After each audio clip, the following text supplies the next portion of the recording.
There's questions over, would her maternity leave, Holly Cairns' maternity leave, affect her popularity. She was on maternity leave from the minute the last general election. They all came back from the general election. She was on mat leave until late last year, essentially.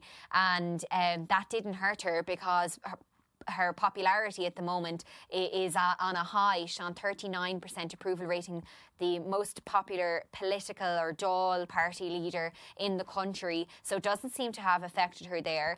I actually would posit that it won't affect her the next time either, and it actually could do a lot to help the Social Democrats and help her own brand, although I'm sure that is absolutely not why she is having another child, absolutely not. But I do think that there is a swathe of younger voters, people who are interested in politics, business and society, who see a lot of the older generation represented and not their generation, who are the home buying, children having, mat leave taking generation, who struggle with juggling all those things and maybe don't see that reflected politically.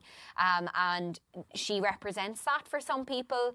And if you can't see it, you can't be it. There's definitely a problem with women getting into politics. Less than a quarter of the Dáil, less than a quarter of TDs are women.